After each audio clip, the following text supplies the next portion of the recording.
A little black girl helps a Hell's Angel fix his bike. But what he sees next makes him cry. When a broken-down biker pulls over on the edge of a dusty southern road, he thinks it's just another bad day. Until a tiny girl with a rusty wrench walks up and says, "I can help." Her hands fix his engine, but her kindness starts to fix something far deeper inside him.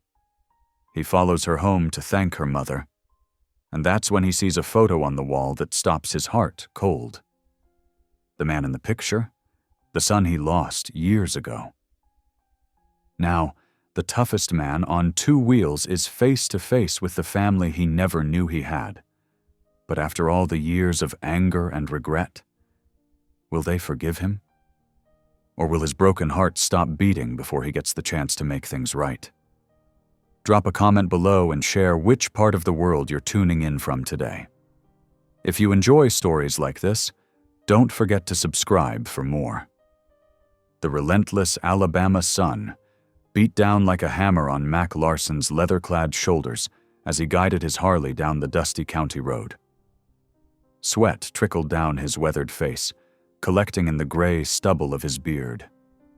Each breath felt like drawing air through sandpaper, the result of 30-plus years of chain smoking. "Another fine mess," he muttered, squinting at the shimmer of heat waves rising from the cracked asphalt ahead. His chest tightened with that familiar squeeze that had been happening more often lately. At 55 years old, his body was starting to remind him that the hard miles were catching up. The Harley's engine coughed once, twice, then died with a pathetic sputter. Mac coasted to the shoulder of the road, right on the edge of what looked like a worn-down neighborhood. Small houses with peeling paint lined the street, their yards more dirt than grass. "Come on, you piece of junk." He kicked the motorcycle's side, instantly regretting it as pain shot through his boot. Cars whizzed past, their drivers carefully avoiding eye contact with the tattooed stranger on the roadside. Mac couldn't blame them. He knew what he looked like. The faded Hell's Angels tattoos, the scarred knuckles, the permanent scowl etched into his face. He wasn't exactly the kind of person folks rushed to help. The sun climbed higher, and Mac slumped down beside his bike. The heat from the road seeped through his jeans, making him feel like he was slowly baking. He pulled out his cigarettes, then thought better of it. His chest was already burning enough. "Mister, you okay?" The small voice startled him. A shadow had fallen across his boots, and when he looked up, he found himself staring at a little black girl, probably around 10 years old. She wore faded jean shorts and a yellow t-shirt that had seen better days, but her eyes sparkled with curiosity. In her hand, she clutched a rusty wrench like it was her favorite toy. "Bike's dead," Mac grunted, not sure why he was even answering. "Nothing for you to worry about, kid." The girl tilted her head, studying the motorcycle with genuine interest. "Mind if I take a look? I'm pretty good with engines. Daddy used to let me help him fix cars before he went away." Mac snorted. "Listen, sweetheart." "I'm Tanya Mae Washington," she interrupted, already moving toward the bike. "And this sounds like it might be your timing chain. It makes a funny noise right before it dies, doesn't it?" Before Mac could stop her, Tanya Mae was kneeling beside the Harley, wrench at the ready. Her small hands moved with surprising confidence as she located the access panel. Mac found himself watching in fascination as she worked, occasionally mumbling to herself about loose connections and worn timing. After about 15 minutes of tinkering, she stepped back. "Try it now." Mac raised an eyebrow but swung his leg over the seat. The engine turned over once, twice, then roared to life, sounding better than it had in months. He stared at the girl in disbelief. "Well, I'll be damned," he muttered, then quickly added, "I mean darned. Sorry." Tanya Mae just grinned, wiping her hands on her shorts. "It's okay. I've heard worse." Mac reached for his wallet. "Here, Let me give you something for your trouble." But Tanya May shook her head firmly. "No, sir. Mama says we don't take money for kindness." She said it with such simple dignity that Mac felt something twist in his chest that had nothing to do with his smoking habit. The sun was getting low, painting the sky in shades of orange and purple. Mac glanced at the darkening street, then at the small figure beside him. "Where do you live, Tanya May? I'll walk you home. It's getting dark." "Just down there."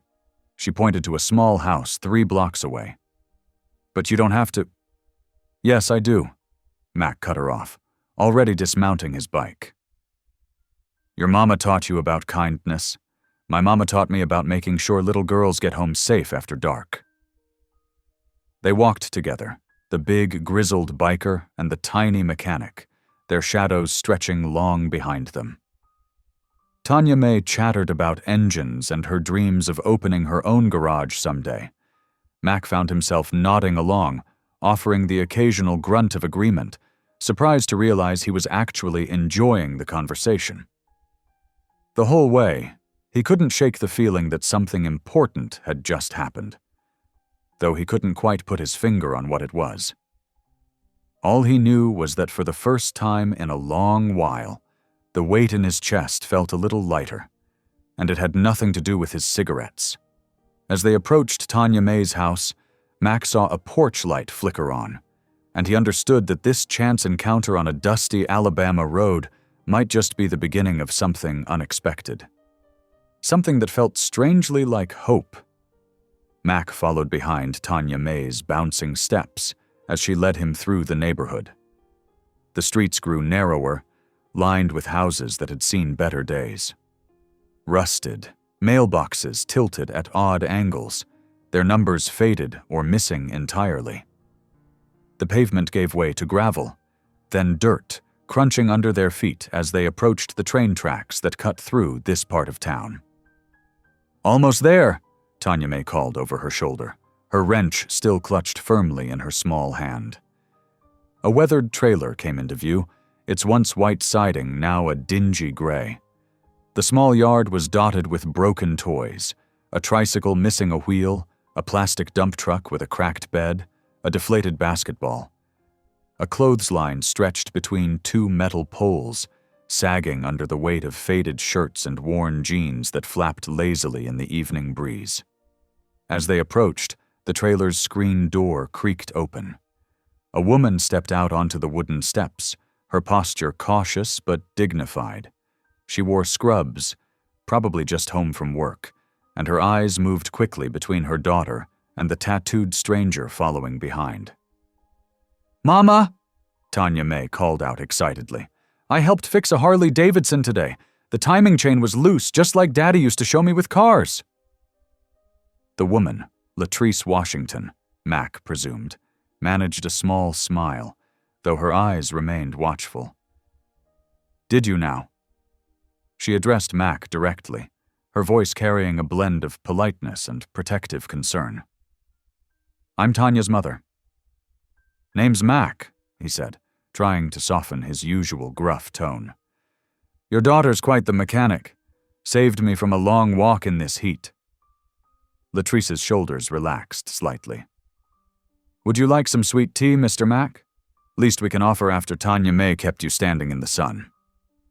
Before Mac could decline, Tanya May was already tugging at his leather vest. "Please stay for tea. I want to ask you more about your bike." Something about the girl's earnest enthusiasm made it impossible to refuse. Mac found himself following them up the creaking steps and into the small trailer. The interior was modest but meticulously clean, with mismatched furniture arranged to make the most of the limited space. A fan whirred in the corner, pushing around the warm air. Latrice disappeared into the kitchen and returned with a chipped mason jar filled with amber liquid, ice cubes clinking against the glass. "Sugar's on the table if you need it," she said, gesturing to a small container. The conversation started awkwardly, with long pauses filled only by Tanya May's excited chatter about engines and mechanical parts. But as the sweet tea level dropped in their glasses, the atmosphere began to soften.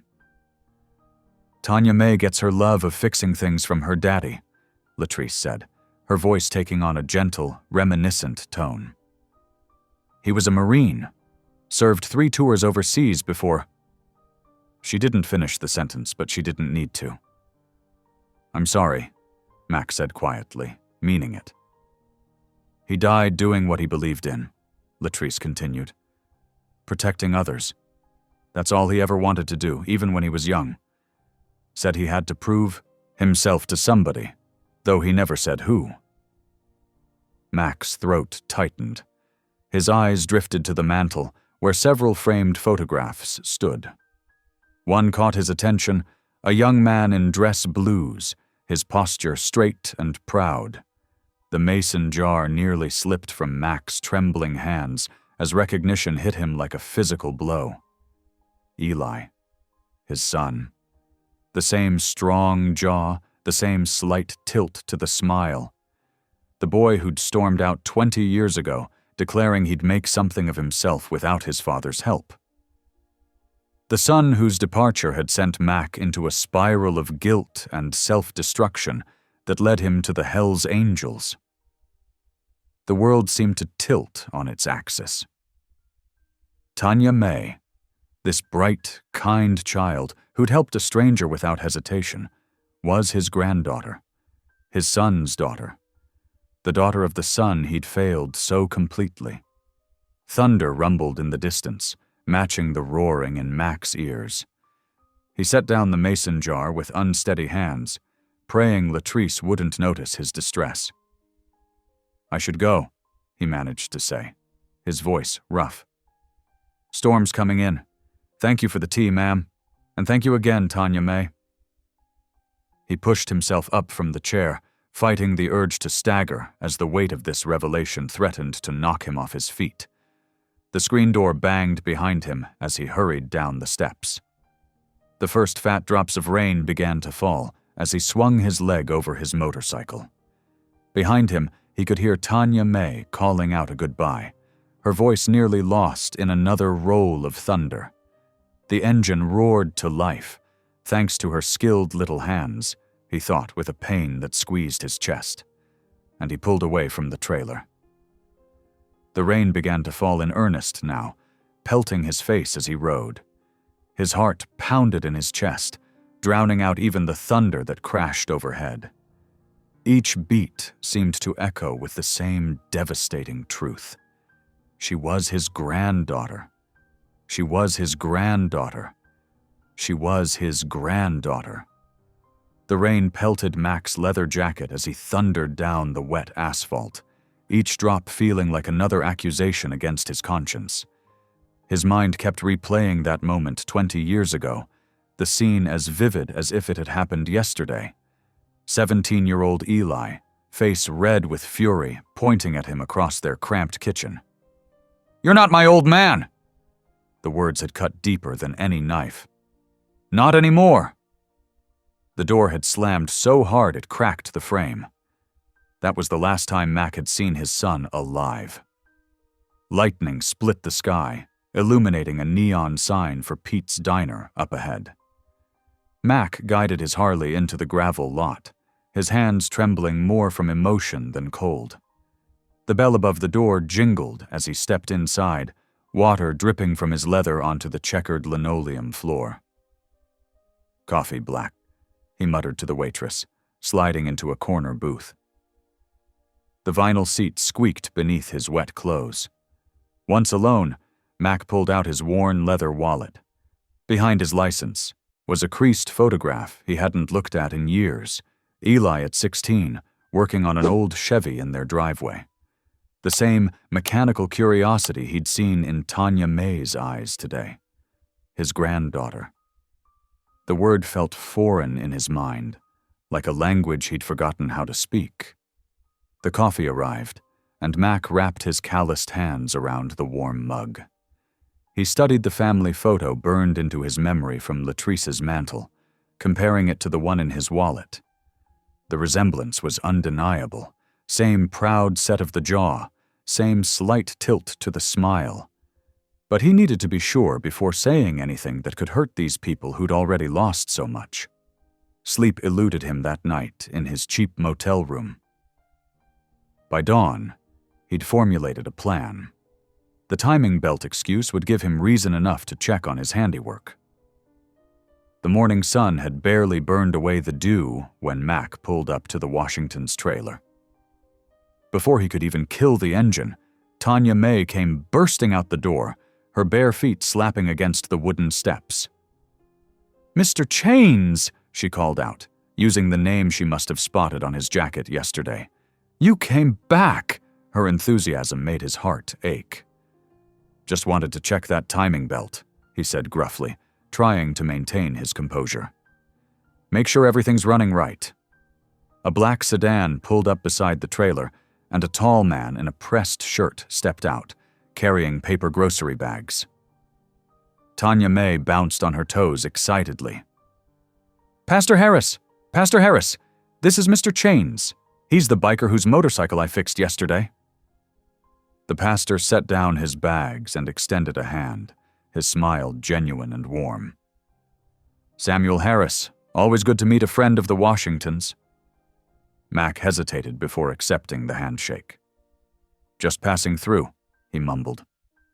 "Well, you're welcome at First Baptist any Sunday," Pastor Harris said. "We're just 3 blocks down. No dress code, come as you are." Mac let out a harsh laugh. "Me? In church? Pastor, I ain't exactly the praying type." "The Lord works in mysterious ways," Pastor Harris replied, with a gentle smile, gathering his grocery bags. "Sometimes he sends us exactly where we need to be, even if we don't know why yet." As the pastor headed inside with the groceries, Tanya May tugged at Mac's sleeve. "The gate's broken too. Could you look at it, please?" The rusted hinges had pulled loose from the posts, leaving the gate dragging in the dirt. Mac found himself nodding, and soon he was showing Tanya May how to properly align the metal and tighten the screws. Her small hands were surprisingly steady with the tools. Latrice appeared on the porch, watching them work.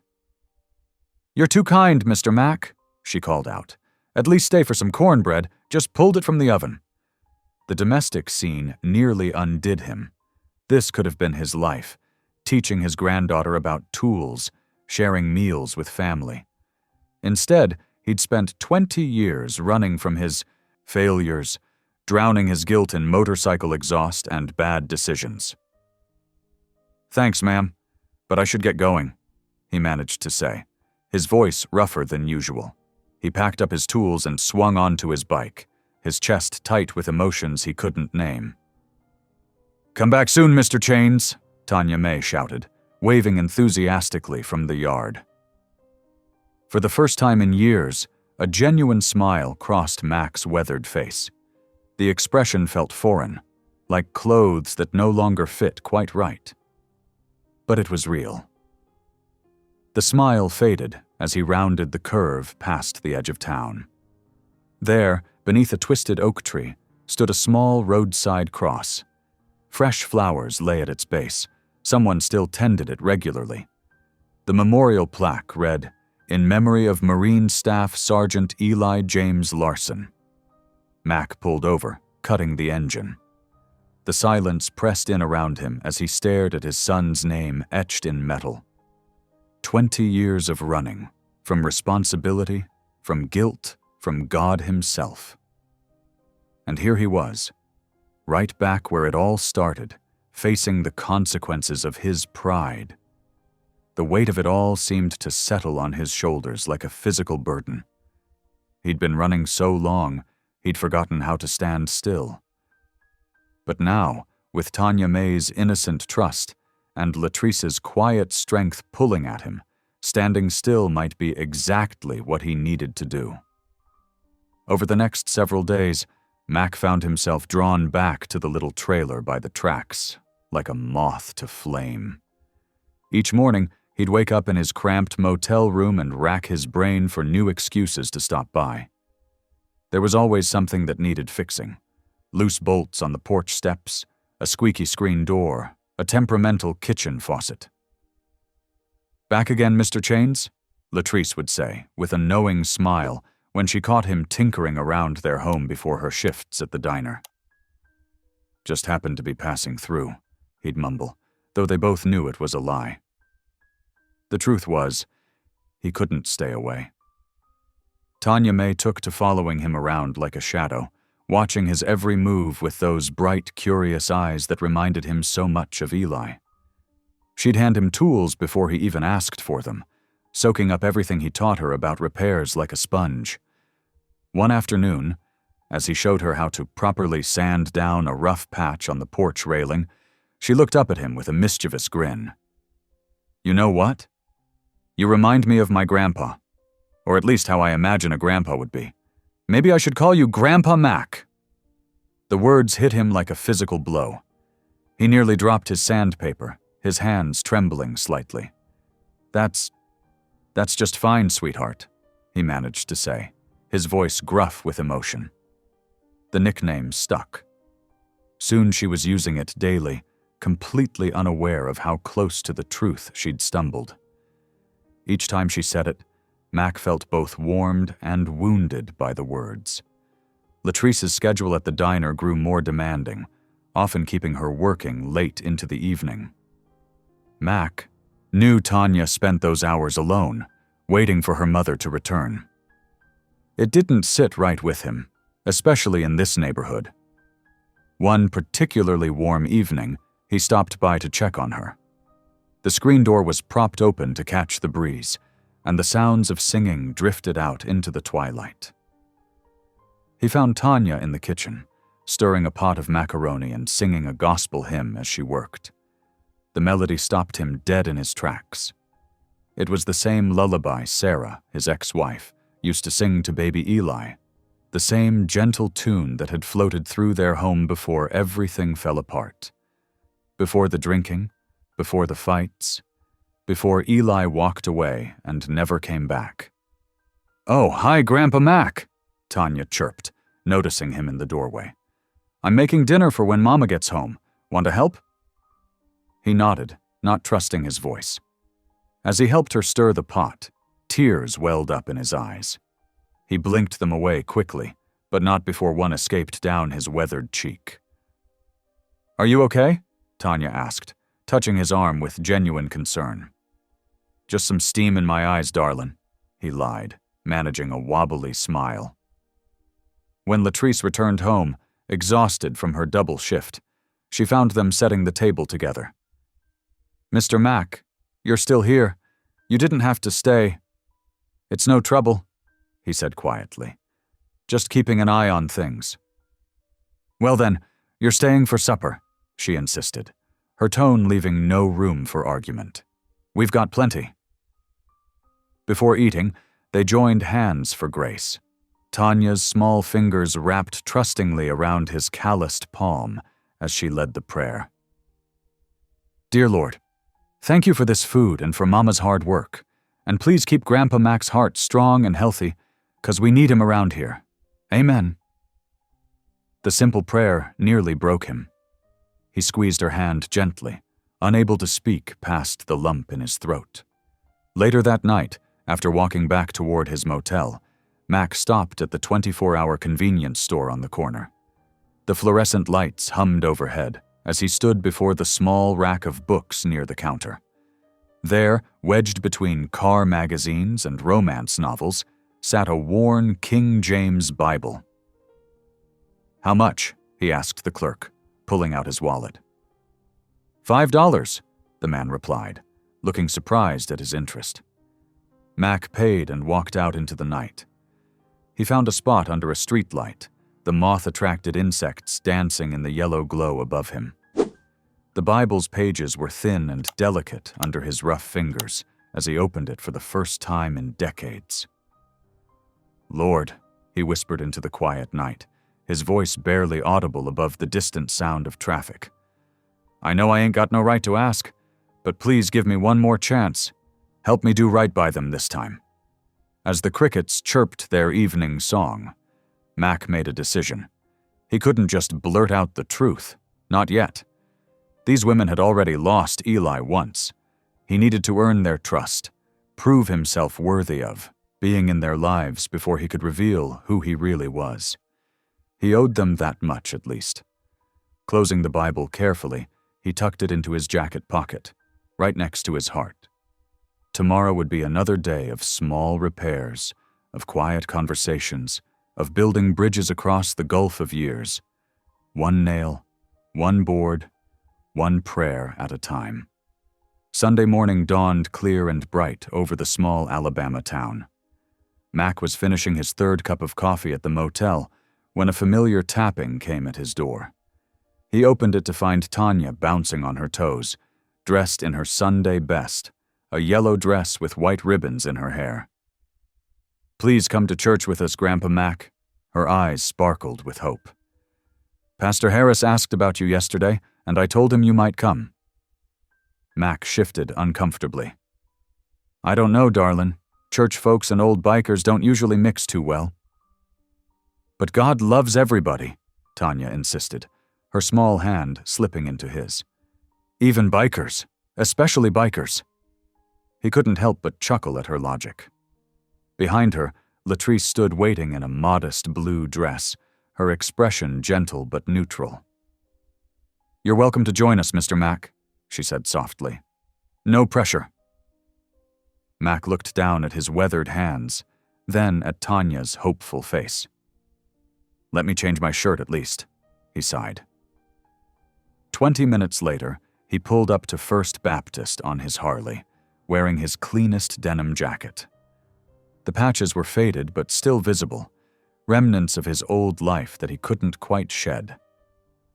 As he walked toward the white wooden church, he felt the stares of the congregation like pinpricks on his skin. Church members whispered behind their hands. Some pulled their children closer. An elderly woman clutched her purse tighter as he passed. The tattoos that snaked up his neck and arms might as well have been flashing neon signs saying, "Sinner." But Pastor Harris stood at the door, his warm smile unchanged.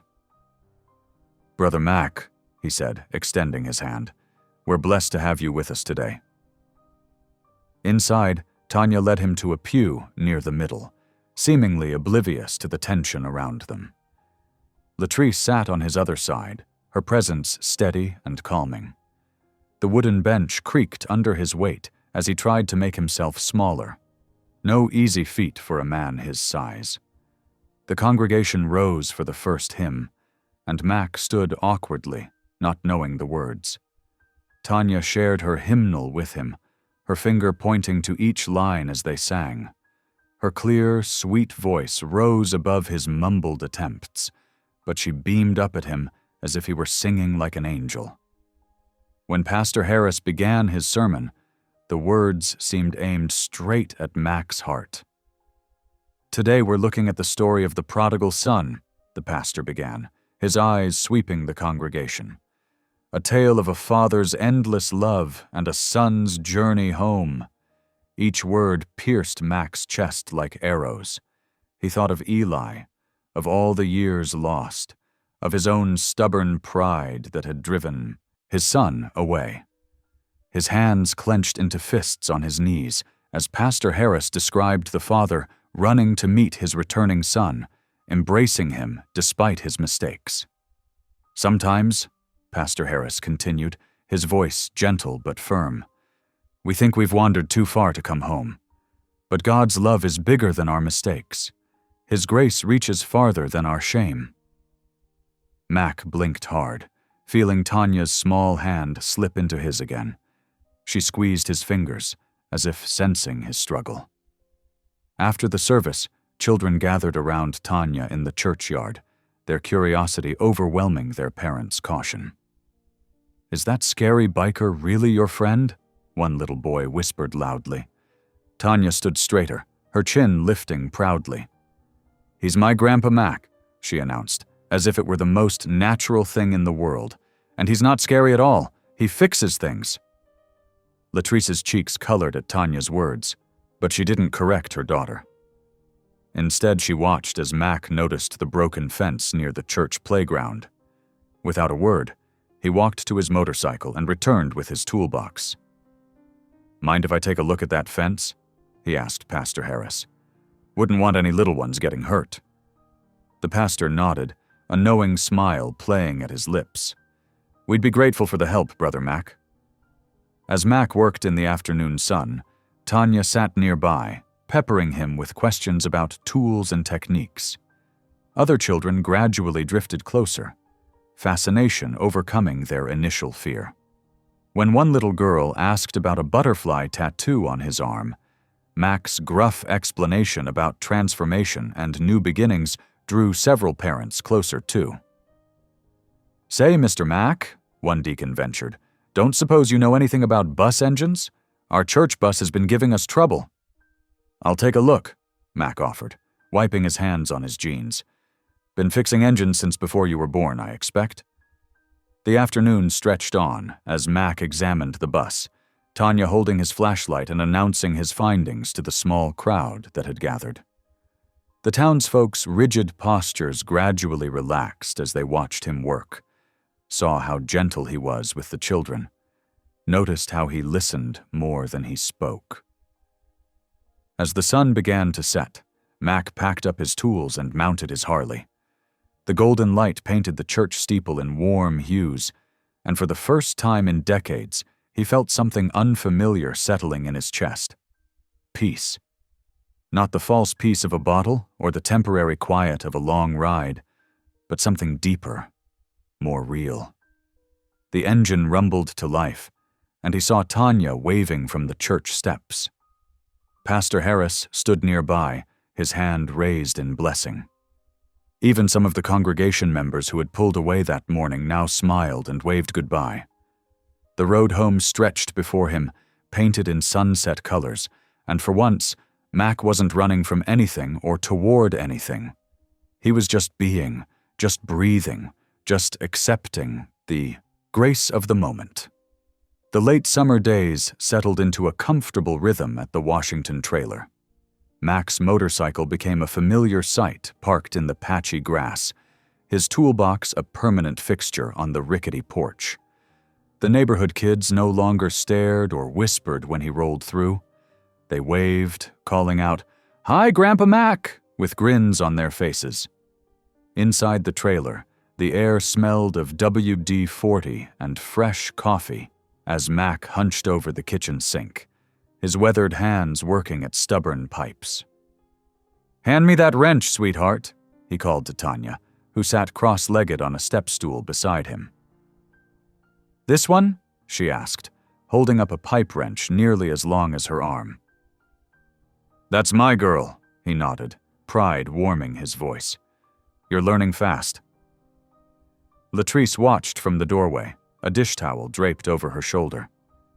Something in her chest tightened at the sight, the way Tanya's eyes lit up when Mac praised her, how naturally they worked together. The past few weeks had softened her initial wariness. Still, questions nagged at her mind.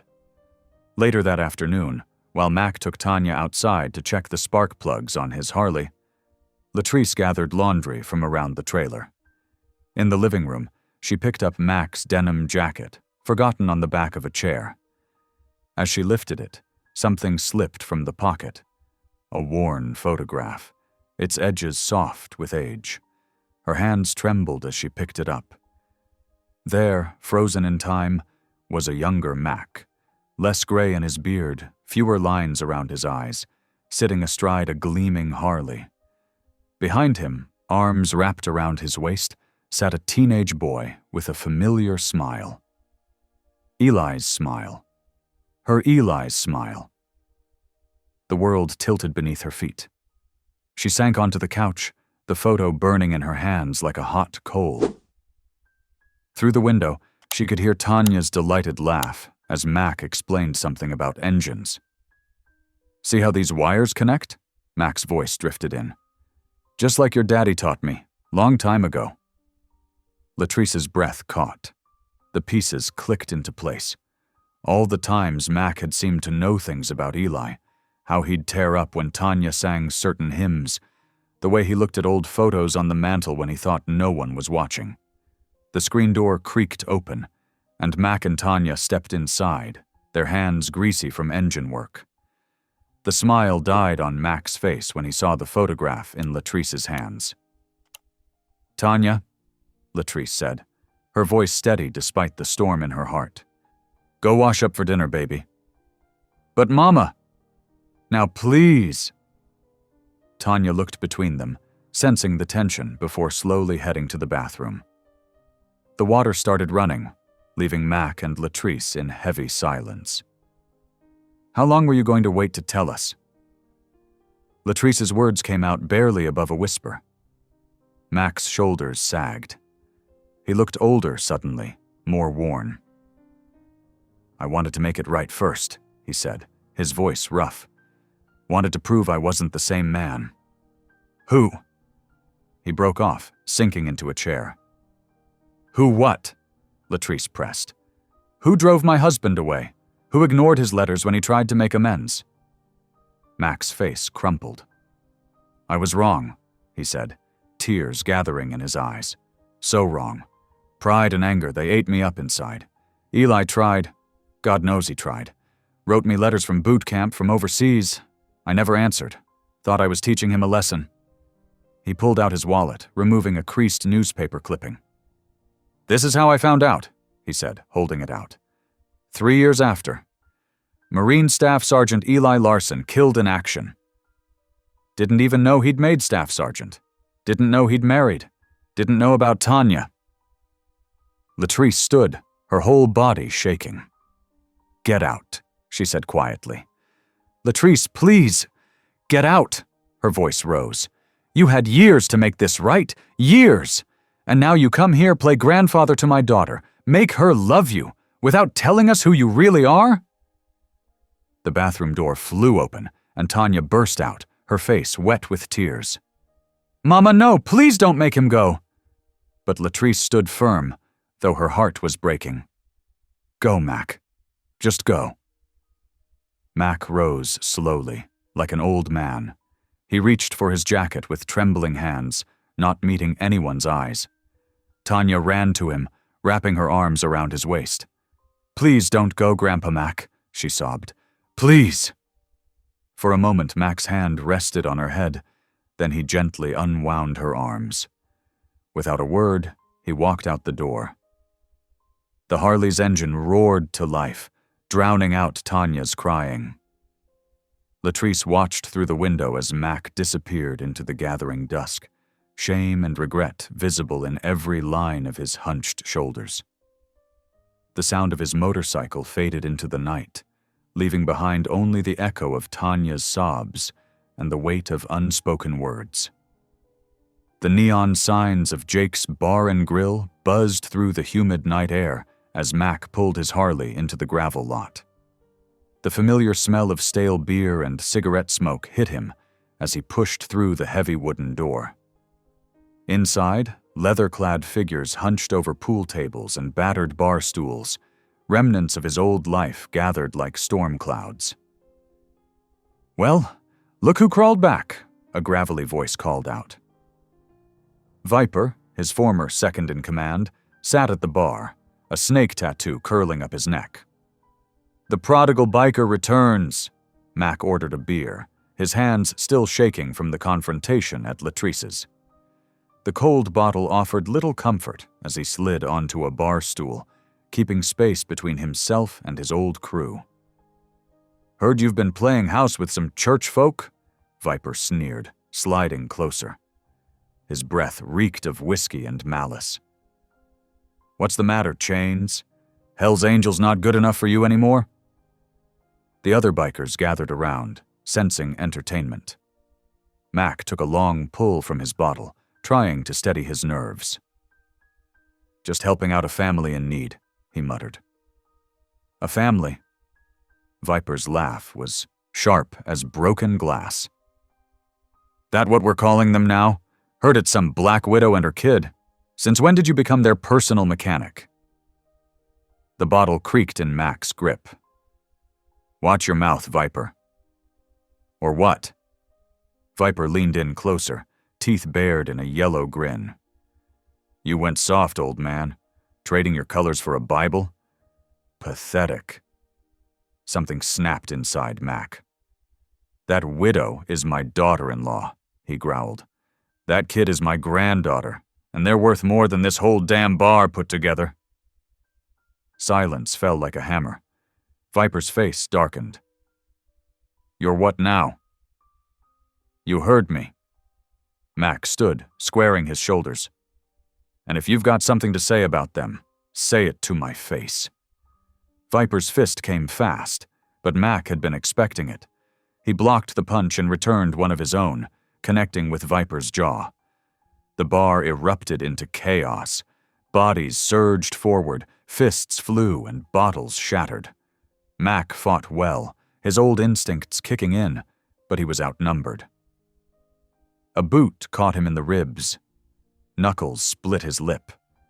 When the bouncer finally waded in, Mac found himself thrown into the parking lot, tasting blood and gravel. Stay out, the bouncer shouted, and take your family drama somewhere else. Mac limped to his bike, spitting blood. His body ached, but something felt lighter in his chest. For the first time in years, he'd fought for something that mattered. That night, in his cheap motel room, sleep came fitfully. In his dreams, Eli appeared, not as the angry teenager who'd stormed out, but as the proud Marine in Latrice's photos. His son's face held no anger, only a sad kind of forgiveness that hurt worse than any punch. I tried to come back, Dad, Dream Eli said. Why didn't you let me? Mac woke with tears on his face, his bruises throbbing in the pre-dawn light. Meanwhile, across town, Latrice sat at her kitchen table, an untouched Bible open before her. Lord, she whispered, what am I supposed to do?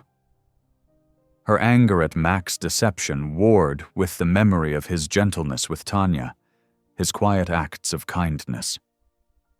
The morning sun was barely up when Pastor Harris's truck pulled into her driveway. He found her on the porch, clutching a coffee mug like a lifeline. Thought you might need someone to talk to, he said, settling into the worn chair beside her. I don't know what to do, Pastor, Latrice admitted. He lied to us for weeks. Did he? Pastor Harris asked gently. Or did he show you exactly who he is now, trying to earn the right to tell you who he was then? But after all these years, grace isn't about who deserves it, the pastor interrupted softly. If it was, none of us would qualify. It's about who needs it. Inside, they could hear Tanya moving around, getting ready for school. The girl had been quiet since Mac left, her usual sunshine dimmed. That afternoon, Tanya sat at her desk, pencil gripped tight in her small hand. Dear Grandpa Mac, she wrote carefully, please come home. Don't care if you made mistakes before. Jesus forgives everybody, and so do I. I miss you. Love, Tanya. 7 long days passed. Latrice found herself watching the road, jumping at the sound of motorcycles. Tanya placed her letter in the mailbox every morning, just in case. On the 8th day, they heard it, the familiar rumble of Mac's Harley, somehow more ragged than before. He pulled up slowly, his bike sporting fresh dents, his face a canvas of fading bruises. Tanya burst out the door before Latrice could stop her. Grandpa Mac! Mac swung off his bike stiffly, catching Tanya as she launched herself into his arms. His eyes met Latrice's over the girl's head, full of hope and fear. I'm done running, he said quietly. From God, from family, from the truth. If you'll let me, I want to stay. Do it right this time. The late summer breeze carried the scent of cotton candy and popcorn across the fairgrounds. Colorful flags snapped overhead as families streamed through the entrance gates, their excited chatter mixing with carnival music. The annual Walker County Fair had transformed the dusty field into a wonderland of lights and laughter. Mac stood beside his gleaming Harley, watching Tanya carefully polish the chrome one last time.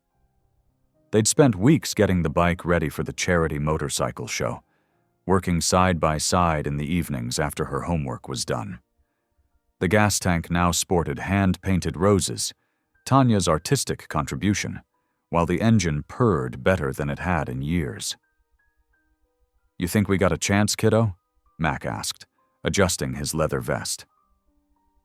Tanya beamed up at him, her face smudged with polish. "We're gonna win for sure, Grandpa Mac. Nobody's bike looks this pretty." Latrice approached, carrying 3 paper cups of lemonade. "The registration tent is opening up," she said, handing them each a drink. "Pastor Harris is saving us seats in the bleachers." "You nervous?" Tanya asked, studying Mac's face. He winked at her. "Old bikers don't get nervous, sweetheart. We just rev louder." After signing up, Mac wheeled his Harley to the staging area where other contestants were gathering.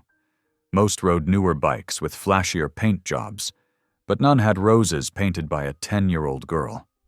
He touched the flowers gently, saying a quick prayer under his breath. The announcer's voice boomed across the fairground. "Ladies and gentlemen, welcome to the 35th Annual Walker County Fair Motorcycle Show.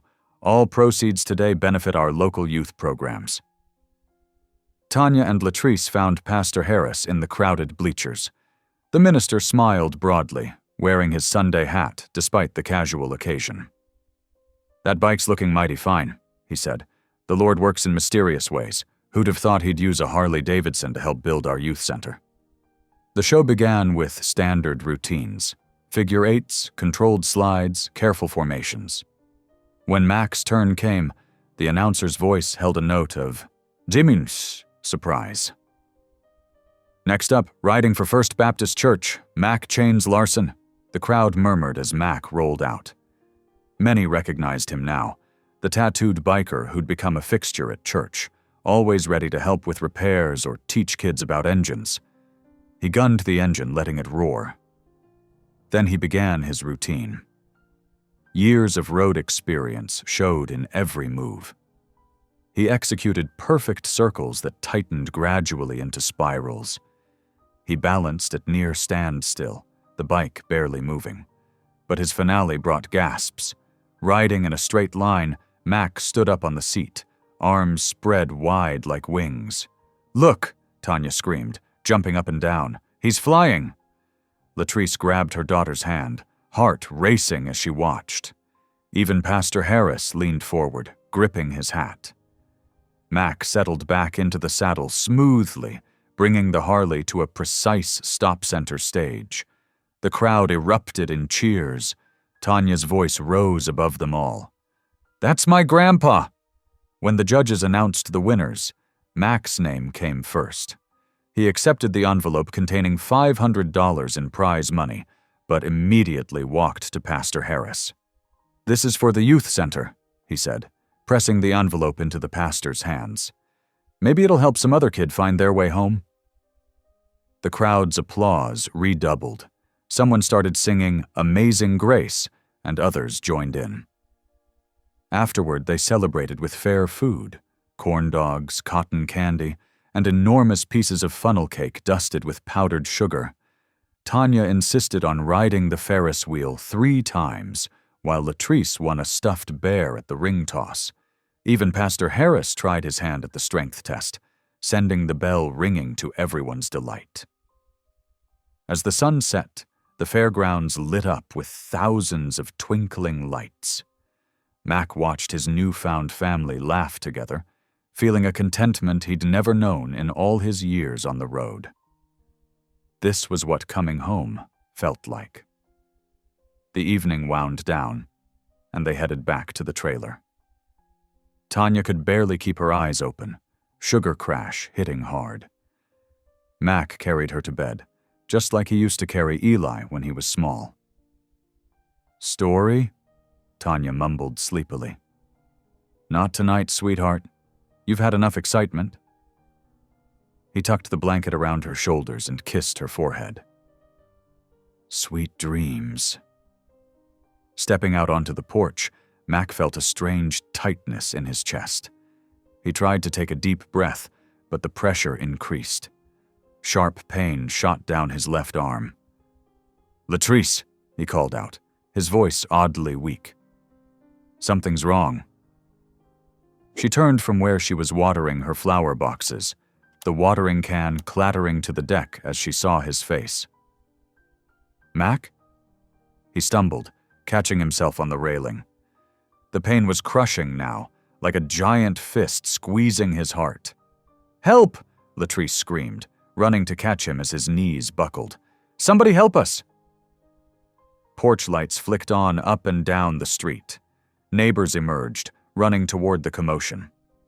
Someone was already on the phone with 911.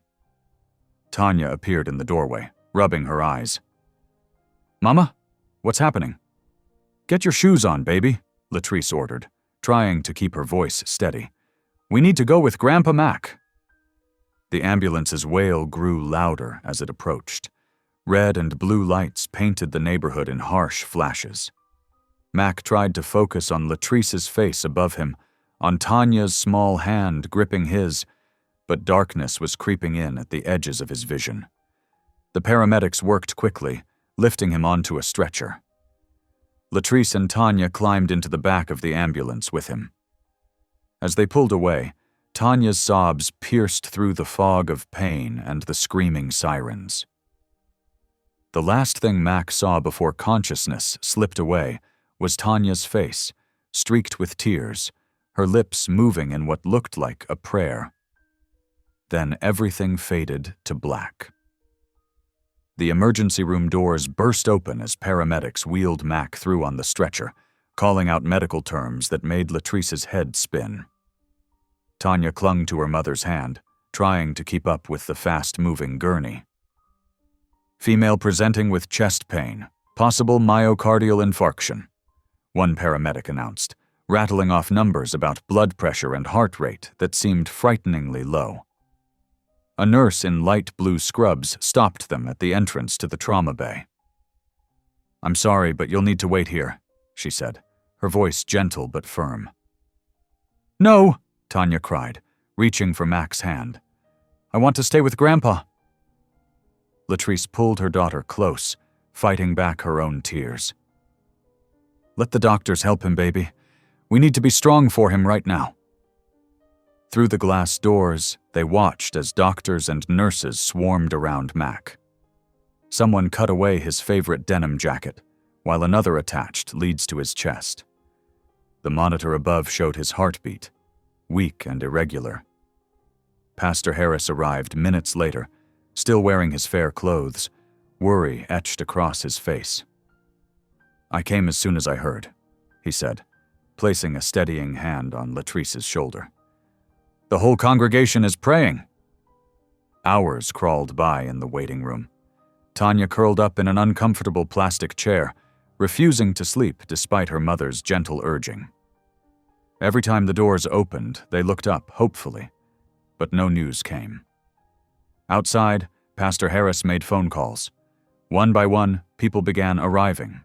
Church members, neighbors, even some of the bikers from the fair. They gathered in the parking lot, holding candles against the growing darkness.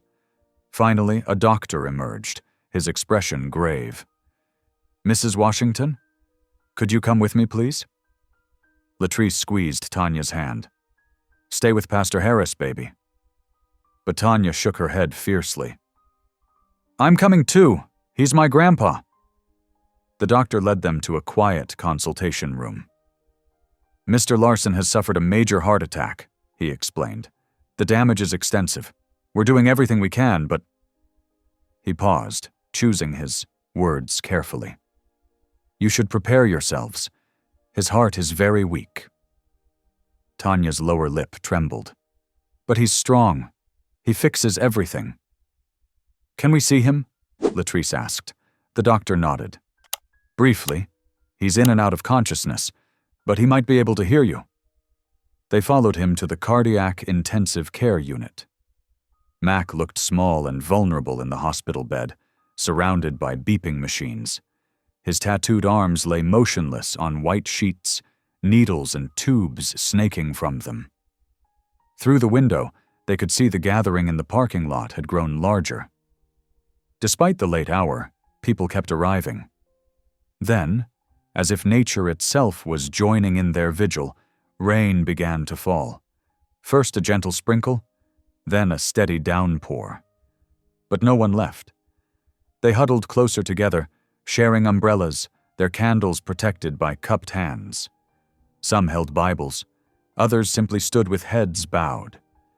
The bikers from the fair stood shoulder to shoulder with church ladies in their Sunday best, all differences forgotten in their shared concern. Inside, Tanya approached the bed carefully. She'd never seen her grandfather look so still. Even when he was just sitting and talking, he usually had some kind of nervous energy, tapping his foot, fiddling with tools, or reaching for the cigarettes he'd recently given up.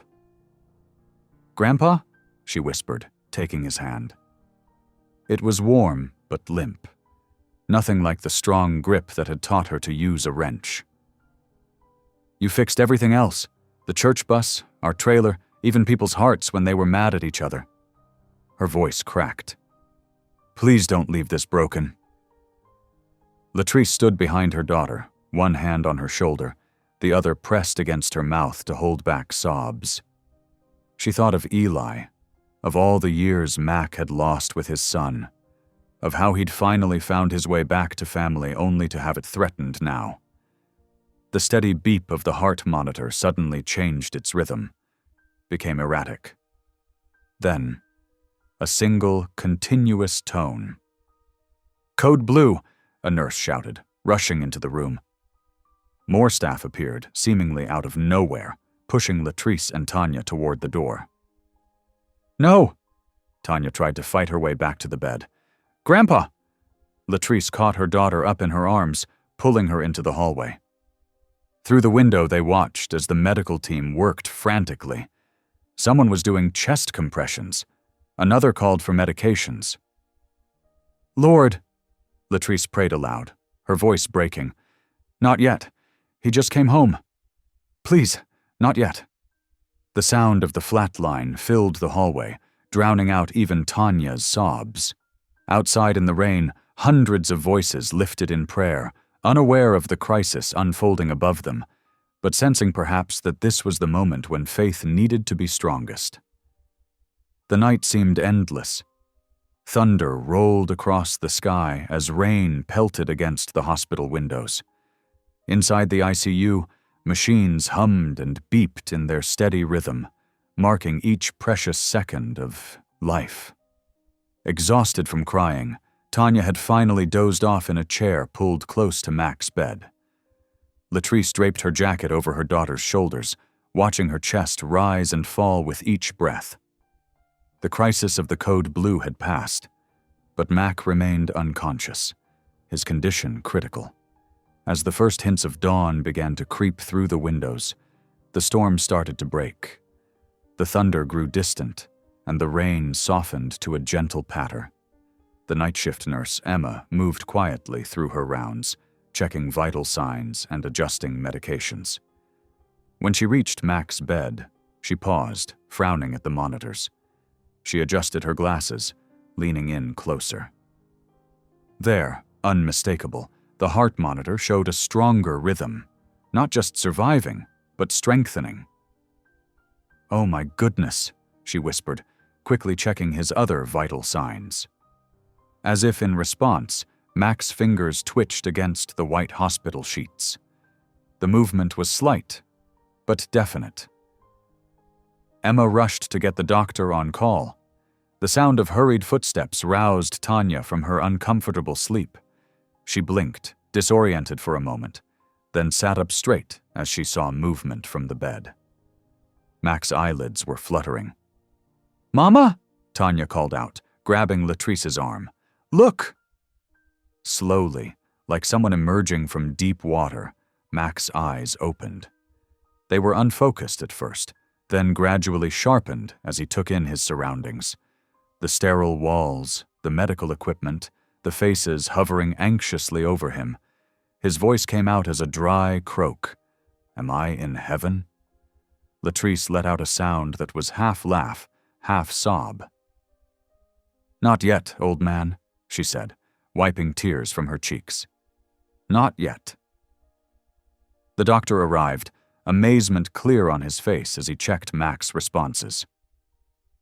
"I've been practicing medicine for 25 years, he said, shaking his head in wonder. "And I have to say, this is nothing short of a miracle." Word spread quickly through the hospital. A nurse called Pastor Harris, who had finally gone home to change his clothes. He rushed back immediately, his shirt still untucked. In the parking lot, several bikers who had refused to leave were kneeling in the mud, tears mixing with rain on their weathered faces as they offered prayers of thanks. "Sometimes," Pastor Harris declared, his voice thick with emotion, "the hardest hearts just need one more heartbeat to believe." The next few days passed in a blur of tests and careful monitoring. Mac was weak, but his vital signs remained stable. The doctors were cautiously optimistic, though they warned him he had a long recovery ahead. Tanya refused to leave his side, except when the nurses insisted. She brought her backpack full of art supplies, covering the walls of his room with bright drawings, his Harley, their trailer, the church, all the places and things that had brought them together. "This one's my favorite," Mac said hoarsely, pointing to a crayon drawing of 3 stick figures holding hands, one tall with spiky gray hair, one with a dress, and a small one in the middle. "That's us," Tanya explained. "Our family." Even the gruffest nurses couldn't help smiling when they came in to find Tanya perched on the edge of Mac's bed, teaching him to fold paper cranes or reading aloud from her school books. She had appointed herself his personal cheerleader, celebrating every small victory. The first time he sat up on his own, his first few steps down the hallway with a walker. A week later, the doctors finally agreed to discharge him. "But you'll need plenty of rest," they insisted, "and no more motorcycle stunts." The news spread through town like wildfire. As Latrice drove them home from the hospital, with Tanya holding Mac's hand from the back seat, they found the streets lined with people. Church members stood alongside mechanics from the auto shop. Children waved handmade welcome home signs. Even the courthouse employees had come out to stand on the steps. But most surprising were the bikers. They formed an honor guard along the street, their bikes gleaming in the sunshine. As Latrice's car passed, they revved their engines in salute. Some had tears in their eyes as they raised their hands in greeting. "Looks like you've got quite a fan club," Latrice said, smiling at Mac's stunned expression. "More like a family," he replied softly, squeezing Tanya's hand. When they pulled up to the trailer, they found the yard had been cleaned up, the porch steps repaired, and a new ramp installed for Mac's walker. A banner hung across the front. "Welcome home, Grandpa Mac." "Did you do all this?" Mac asked Pastor Harris, who stood beaming in the yard. The pastor shook his head. "This was all them," he said, gesturing to the gathered crowd. "Turns out when you open your heart to others, they tend to return the favor." Tanya helped Mac up the ramp, one careful step at a time. At the top, he turned to face the people who had become his unlikely congregation. His voice wasn't strong yet, but it carried clearly in the quiet afternoon air. "Thank you," he said simply, "for giving this old biker one more chance." The crowd burst into applause and cheers. Someone started singing "Amazing Grace," and others joined in, the melody rising sweet and clear into the Alabama sky. Latrice watched as Tanya guided Mac to his favorite chair on the porch, fussing over him like a miniature nurse. The sight made her heart swell. This wasn't the life she had imagined when she married Eli, but somehow, through all the twists and turns, grace had led them home. The Alabama summer softened into fall as Mac's recovery progressed day by day. Each morning brought new challenges, but also small victories that Tanya celebrated with unbridled enthusiasm. She appointed herself his physical therapy assistant, holding his arm steady as he practiced walking with a cane around the trailer. "Come on, Grandpa Mac, just 3 more steps to the kitchen," she would encourage, her face beaming with pride when he made it. Latrice watched these moments from the doorway, her heart softening more each day. The anger she'd felt upon discovering Mac's true identity had melted away, replaced by a deep understanding of how grace could heal even the oldest wounds. She saw it in the way he looked at Tanya, with the same love she'd seen in Eli's eyes when their daughter was born. "You know," she told him one evening as they sat on the porch, "Eli would be proud of the man you've become." Mac's eyes welled up at her words. "I don't deserve your forgiveness," he said quietly. "That's exactly why it's called grace," she replied, patting his hand.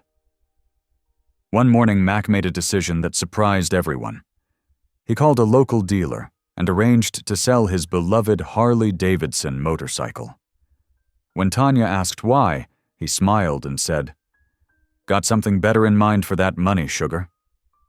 He approached Pastor Harris with a proposal, using the proceeds to build a playground beside the church. "Kids around here need somewhere safe to play," he explained, "and I'd like to name it after Eli." The pastor's face lit up. "Eli's Park," he said thoughtfully. "I think that's perfect." Word spread quickly through town, and soon volunteers began showing up to help with the construction. Most surprisingly, Mac's former motorcycle gang members started appearing one by one. First came Bobby Wrench Johnson, then Spider Mike, and even tough old rattler Pete showed up with his toolbox. As they worked together, ex-bikers alongside church ladies and local teenagers, something remarkable happened. The hardened edges began to soften. Rough language gave way to laughter. Men who once lived for the road found purpose in building something permanent. Tanya, never one to stay on the sidelines, convinced Pastor Harris to let her paint a mural on the playground's back wall. She worked for days, her small hands carefully crafting an image of a motorcycle with angel wings spreading out behind it. Beneath it, she painted the words, "Eli's Park, where dreams take flight." "See that motorcycle?" she explained to anyone who would listen. "That's Grandpa Mac's old one, but now it's got angel wings like Daddy in heaven." One evening, as the playground neared completion, Mac sat alone with Pastor Harris on a newly installed bench. The setting sun painted the sky in shades of pink and gold, casting long shadows across the fresh mulch and bright plastic slides. "Pastor," Mac said, his voice hesitant but determined, "I want to be baptized." Pastor Harris smiled warmly. "I've been praying you'd say that." They planned the baptism for the following Sunday. Word spread through town like wildfire, and on the morning of the ceremony, it seemed the whole community had turned out. The church's small baptismal pool could barely be seen through the crowd of people packed into the pews and standing along the walls. Latrice helped Mac down the aisle, Tanya skipping ahead of them. Church, members who had once crossed the street to avoid him, now reached out to shake his hand or pat his shoulder. His old biker friends stood awkwardly in their Sunday best, bandanas replaced with clean-combed hair. Pastor Harris waited in the baptismal pool, his face glowing with joy. As Mac slowly made his way down the steps into the water, a hush fell over the congregation. The pastor raised his hand and began to speak the ancient words of baptism.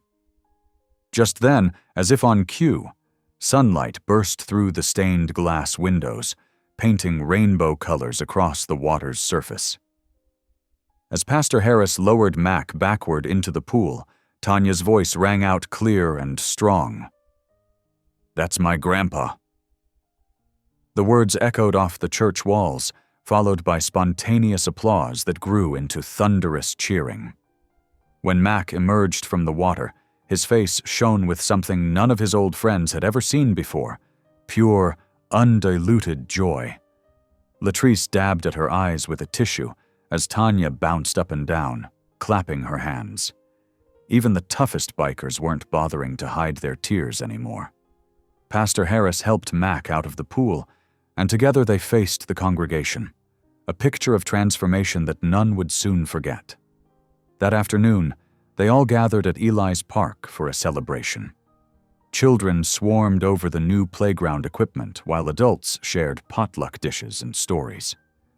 The mural's angel wings seemed to glow in the afternoon light, a reminder of the son whose memory had brought healing to so many. Mac sat on his favorite bench, watching Tanya give her friends tours of her grandpa's park. His heart felt fuller than he'd ever thought possible. The pain of his past hadn't disappeared, but it had been transformed into something beautiful, just like his old Harley becoming angel wings on the wall. The autumn breeze rustled through the newly planted saplings surrounding Eli's Park as crowds gathered for the grand opening ceremony. 3 months had passed since Mac's baptism, and the transformation was visible not just in the park, but in the man himself. His weathered face had softened, the hard lines around his eyes replaced by gentle creases from genuine smiles. His leather vest now hung in his closet, replaced by a clean denim shirt with sleeves rolled up to show his tattoos. No longer marks of shame, but reminders of how far he'd come. Mac sat on his favorite bench, the one with a perfect view of both the playground and Tanya's mural. His granddaughter's small hand fit perfectly in his larger, calloused one as they watched children racing up and down the slides, their laughter carrying across the park like music. "Look at all those kids having fun," Tanya said, squeezing his hand. "And it's all because you gave up your motorcycle." Mac smiled, his heart feeling lighter than it had in decades. "Best trade I ever made." Latrice approached them, carrying a metal box painted in bright colors. Several townspeople followed behind. Her, including Pastor Harris, and some of Mac's former biker friends who now attended church regularly. "Time for the special part," Latrice announced, holding up the time capsule she'd helped Tanya decorate.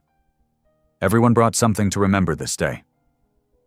Tanya reached into her pocket and pulled out the rusty wrench, the very one she'd used that fateful day when a broken-down biker needed help. "This goes in first," she declared, "because it's what brought us all together." Mac watched as she placed it carefully in the box, remembering how those tiny hands had fixed more than just his motorcycle that day. They'd begun fixing his heart. With slightly trembling fingers, Mac retrieved his own contribution, a photograph he'd carried in his wallet for 20 years. In it, Eli stood proud in his marine dress blues, his smile so much like Tanya's. Before placing it in the box, he showed it to his granddaughter.